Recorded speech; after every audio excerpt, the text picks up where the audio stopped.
kali ini di lokasi ini kita akan mempelajari tentang batuan piroklastik, produk vulkanik dari aktivitas gunung api Merdada dan di sekitar Dieng ini. Bagaimana kejadian Gunung Merdada?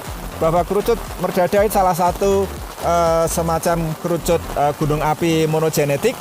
Kerucut gunung api monogenetik itu tanah yang belum berkembang dan memiliki horizon O saja dari material vulkanik seperti ini sering disebut sebagai tanah.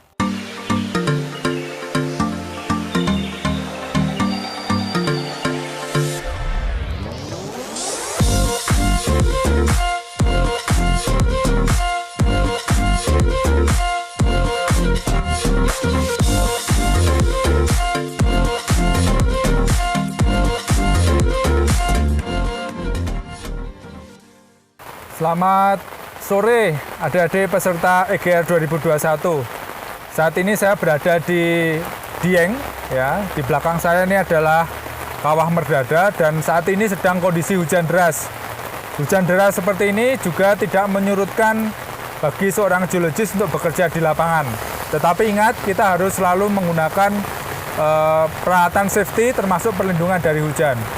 Nah, kali ini di lokasi ini kita akan mempelajari tentang batuan piroklastik, produk vulkanik dari aktivitas gunung api Merdada dan di sekitar Dieng ini. Kemudian tambahan lagi, di sekitar kawasan Dieng ini ada banyak sekali candi-candi produk dari peradaban masa lalu pendahulu kita yang sudah mendiami di sekitar Dieng. Di situ nanti ada dua narasumber. Yang pertama, Pak Agung Harijoko, beliau akan membahas tentang produk vulkaniknya. Yang kedua, Pak Didit, beliau akan membahas tentang geologi kuarter dan pengaruh terhadap peradaban manusia di sekitar Dieng ini. Silahkan belajar dan selamat menonton. Oke, selamat siang adik-adik mahasiswa peserta EGR 2021. Hari ini kita berada di Kompleks Pegunungan Dieng atau Dieng Volcanic Complex. Di sini cuaca sedang kurang bagus sehingga ini terpaksa berhujan-hujan. Oke, Dieng Volcanic Complex adalah salah satu kompleks gunung api bagian dari Quaternary Volcanic Arc di Jawa, ya. Nah, di Dieng Volcanic Complex ini kita bisa melihat banyak sekali kerucut-kerucut gunung api dan dari penelitian yang sebelumnya dari Harijoko 2016, Harijoko et al 2016, kita bisa melihat bahwa di dalam Dieng Volcanic Complex ini kita bisa melihat di sini ada Gunung Prau, kemudian ini Gunung Bisma, kemudian di sini ada Gunung Nagasari di sini, dan kemudian di sini ada Gunung Buta, Gunung Jimat. Sedangkan ke arah tenggara kita bisa melihat perpanjangan jadi Gunung Sindoro, Gunung Sumbing.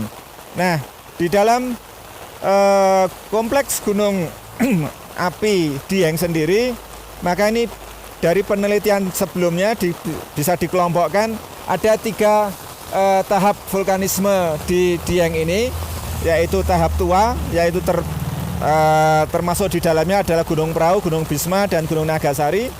Kemudian yang lebih muda diperkirakan bahwa Gunung Merdada, Gunung Pangonan, Gunung Pager Kandang ini terbentuk setelah terjadinya runtuhan Gunung Prau. Seperti ini, muncul Gunung Pager Kandang, Merdada, dan Pangonan. Kemudian setelah itu yang lebih muda lagi adalah kompleks pegunungan Pakuaja, Sikunir, Prambanan. Jadi ada 3 tahapan dan itu mempunyai komposisi magma yang berbeda. Jadi 3 tahapan itu juga disupport oleh data petrologi, data geokimia, di mana fase atau stage pertama, kedua, dan ketiga itu mempunyai tren diferensiasi yang berbeda. dan kemudian juga mempunyai hasil penanggalan yang bisa dikelompokkan menjadi 3 tahap itu, bahwa Gunung Prau itu sekitar 3 juta sampai 1 juta tahun, kemudian Gunung Pager Kandang, Merdada, Pangonan itu sekitar 0,7, dan kemudian yang lebih muda lagi adalah Komplek Pakuaja, Prambanan, dan Sikunir. Nah, di dalam EGR ini, selain kita melihat bahwa di dalam suatu gunung api itu ada perkembangan stage vulkanisme, mempunyai komposisi magma yang berbeda, nanti kita juga akan melihat lebih dekat bagaimana pembentukan salah satu gunung api yang ada atau kerucut gunung api yang ada, yaitu dari kompleks atau kerucut gunung api Merdada yang ada di sini. Nah, kalau kita lihat dari 3D-nya, di sini adalah Kawah Merdada, ya. Kawah Merdada ini foto 3D-nya. Kemudian ini Gunung Sindoro, Gunung Kelerep, Gunung Prau, dan Gunung Pager Kandang. Di dalam kawah Gunung Merdada atau kerucut Merdada ini ditandai dengan adanya kerucut yang melingkar, dan saat ini di dalamnya berupa danau yang disebut sebagai Danau Merdada. Nah, danau ini bisa umum dijumpai di dalam kompleks gunung api. Ada yang masih mendapatkan suplai material gas-gas vulkanik, tapi ada juga yang tidak. Nah, untuk kasus Merdada di sini ini air sudah digunakan untuk pertanian, dan dari analisis kimia tidak terlihat adanya masukan atau mendapat imbuhan material-material vulkanik. Nah, bagaimana kejadian Gunung Merdada? Bahwa kerucut Merdada itu salah satu semacam kerucut gunung api monogenetik. Kerucut gunung api monogenetik itu dia hanya mempunyai satu periode aktivitas. Setelah itu dia akan extinct. Nah, biasanya gunung-gunung api monogenetik ini dia akan menghasilkan bisa erupsi yang eksplosif, ya. Dan di sini kita bisa melihat salah satunya adalah Merdada, adalah gunung api atau kerucut di sini dengan bentuk sirkuler. Kawah di sini dia dihasilkan oleh erupsi yang eksplosif. Nah, setelah kita lihat ini, nanti kita akan melihat singkapannya yang berada di belakang kita yang ditandai dengan skoria yang berukuran lapili. Demikian untuk penjelasan secara umum tentang gunung api atau kompleks gunung api Dieng. Mari kita lihat untuk pembentukan pembentukan kawah dari kerucut gunung api Merdada. Oke, jadi ini kita berada di depan singkapan endapan hasil erupsi dari kerucut gunung api Merdada yang ada di belakang saya ini. Nah, di dalam kita memahami atau melakukan studi untuk memahami bagaimana sejarah erupsi gunung api ataupun tipe erupsi gunung api, maka kita bisa melakukan yang studi yang namanya tefrostratigrafi atau stratigrafi tefra. Tefra itu adalah material lontaran atau material hasil erupsi secara umum, kita sebut sebagai tefra. Nah, di belakang di sini kita melihat endapan yang bisa kita lihat berselang-seling. Di bawah ini kelihatan halus, kemudian ada kasar, halus, kasar, kemudian halus sampai di atas. Nah, yang kita lihat adalah bahwa semua material di sini sudah mengalami pelapukan. Nah, ini adalah umum kita jumpai material hasil erupsi ini sudah mengalami pelapukan, terutama di Indonesia, di mana laju pelapukan itu sangat cepat, ya, karena kita berada di daerah tropis. Nah, kalau kita lihat di sini ada suatu perbedaan dari ukuran butirnya, dan kalau kita lihat ternyata itu yang berukuran lapili, ya. Ingat bahwa material vulkanik itu dibedakan berdasarkan ukurannya menjadi abu, lapili, dan bom atau blok. Nah, lapili itu berukuran 2 mili sampai 64 mili atau 6,4 cm, dan ini yang kita jumpai di sini. Nah, kalau kita lihat dalam singkapan ini secara umum, maka ini terlihat bahwa materialnya adalah material skoriaan. Material skoriaan itu adalah materialnya dia mengalami atau mempunyai tekstur vesikuler atau berlubang-lubang. Nah, material vesikuler di produk dari gunung api ada dua jenis, yaitu pumice dan skoria. Nah, bedanya adalah pumice biasanya dia lebih atau dihasilkan dari magma yang lebih silisik atau silikanya tinggi. Sedangkan skoria biasanya dihasilkan oleh magma dengan komposisi paling tidak basaltik andesit sampai basalt. Nah, ini kita berada di lereng Merdada, dan ini terlihat ini adalah endapan dari mestinya adalah yang terdekat adalah gunung erupsi dari kerucut gunung api Merdada, dan di sini kita bisa melihat bahwa di bawahnya ini suatu material lunak dan kelihatannya lempungan seperti itu, dan ini cukup tebal, kemungkinan ada gap waktu yang panjang. Kemudian kita mendapatkan endapan skoria lapili, kemudian menipis pada bagian atas, kemudian ada yang kasar lagi lapili. Artinya di sini kita bisa melihat bahwa produk ini adalah dihasilkan dari paling tidak dari dua erupsi, ya. Ada dua kejadian erupsi di sini, dan kemudian setelah itu material yang di atasnya itu adalah material endapan, bisa campuran dari mungkin dari kerucut yang lain ataupun juga dari pengendapan dari udara, dari abu-abu di sekitar di sini seperti itu, sehingga kemudian lapisan cukup tebal, dan kemudian dia mengalami pelapukan, dan pelapukan ini selalu berawal dari permukaan, dari paling atas menuju yang bawah, sehingga kadang sering kita akan melihat bahwa ada endapan yang segar ditutup oleh endapan lapuk, kemudian ada endapan segar lagi. Itu artinya kedua endapan tersebut mempunyai jeda waktu yang lama. Jadi untuk memahami perilaku gunung api, kemudian waktu jeda antar erupsi, ini bisa kita lakukan dengan melakukan studi teprastratigrafi. Dan di sini ada contohnya, bahwa di sini kita bisa melihat bahwa Merdada ini terlihat ada dua kali kejadian erupsi paling tidak dari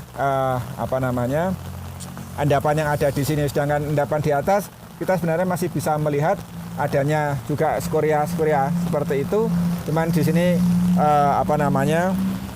tidak memungkinkan kita untuk mendekat, sehingga dari sini kita bisa memperkirakan bahwa dengan ukuran butir skoria yang berbeda menunjukkan intensitas erupsi yang berbeda juga, di mana ukuran butir yang lebih besar menunjukkan intensitas yang lebih tinggi dibandingkan ukuran butir yang lebih kecil.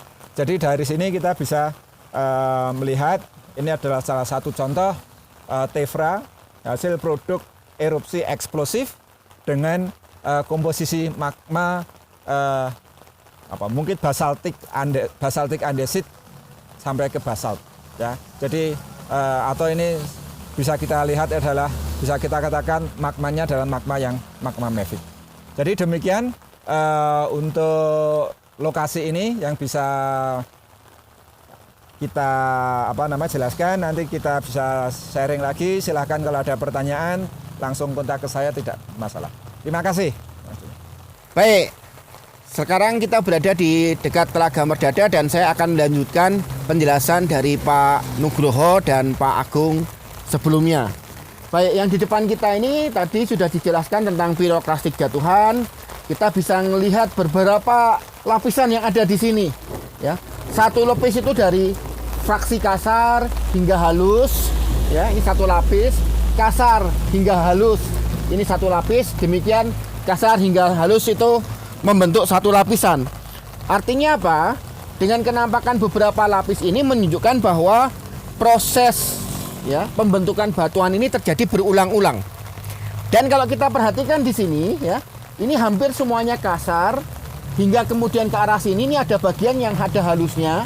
Ini hampir semuanya kasar hingga ke arah lapisan ada yang halusnya. bercampur di arah atas. Artinya apa? Yang kasar ini akan jatuh mengendap lebih dahulu, disusul dengan yang halus, masih ada yang bercampur dengan yang kasar. Demikian juga seterusnya. Nah, kalau kita perhatikan, bagian bawah yang kasar ini akan memerah-memerah ya, karena dia mengalami oksidasi. Ini biasa pada batuan vulkanik ya, bagian bawahnya akan memerah, sedangkan bagian yang atas ini akan menghitam. Ya, ini ada menghitam. Ini sebetulnya kalau nggak basah akan kelihatan menghitam. Di atas ini juga akan lebih kelihatan menghitam. Yang di bawah saja nih yang kelihatan bagus, ada hitamnya. Hitam ini sebetulnya adalah horizon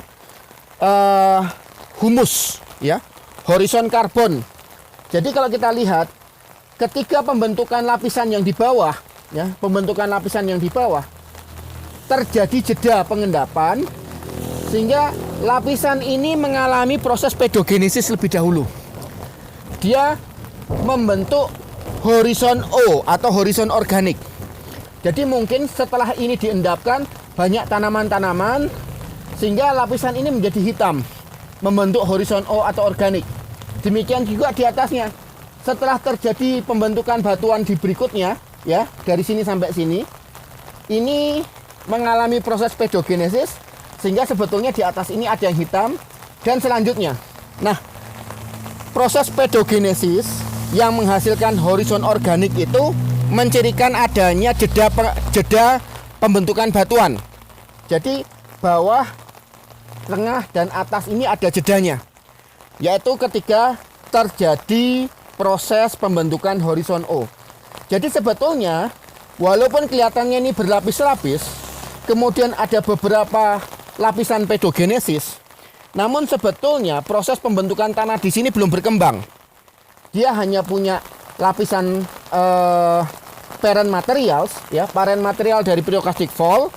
Kemudian terjadi pedogenesis menghasilkan horizon O. Kemudian ditimbun oleh parent material berikutnya, terjadi pedogenesis membentuk horizon O. Kemudian parent material berikutnya terjadi pedogenesis membentuk horizon O, sehingga kita menghadapi lapisan horizon O yang berulang-ulang. Nah, tanah yang belum berkembang dan memiliki horizon O saja dari material vulkanik seperti ini sering disebut sebagai tanah andesol. Namun karena biasanya material vulkanik itu sangat subur, maka tanah-tanah di sini bisa ditanami oleh berbagai jenis tanaman, terutama sayuran dan juga kentang, ya. Bahkan juga jagung cukup bagus di sini. Bahkan kalau di beberapa tempat bisa sampai ke tembakau. Jadi dia cukup subur, unsur-unsur hara tanamannya cukup banyak, sehingga sangat bagus untuk tanaman-tanaman buah-buahan dan sayur. Saya kira demikian.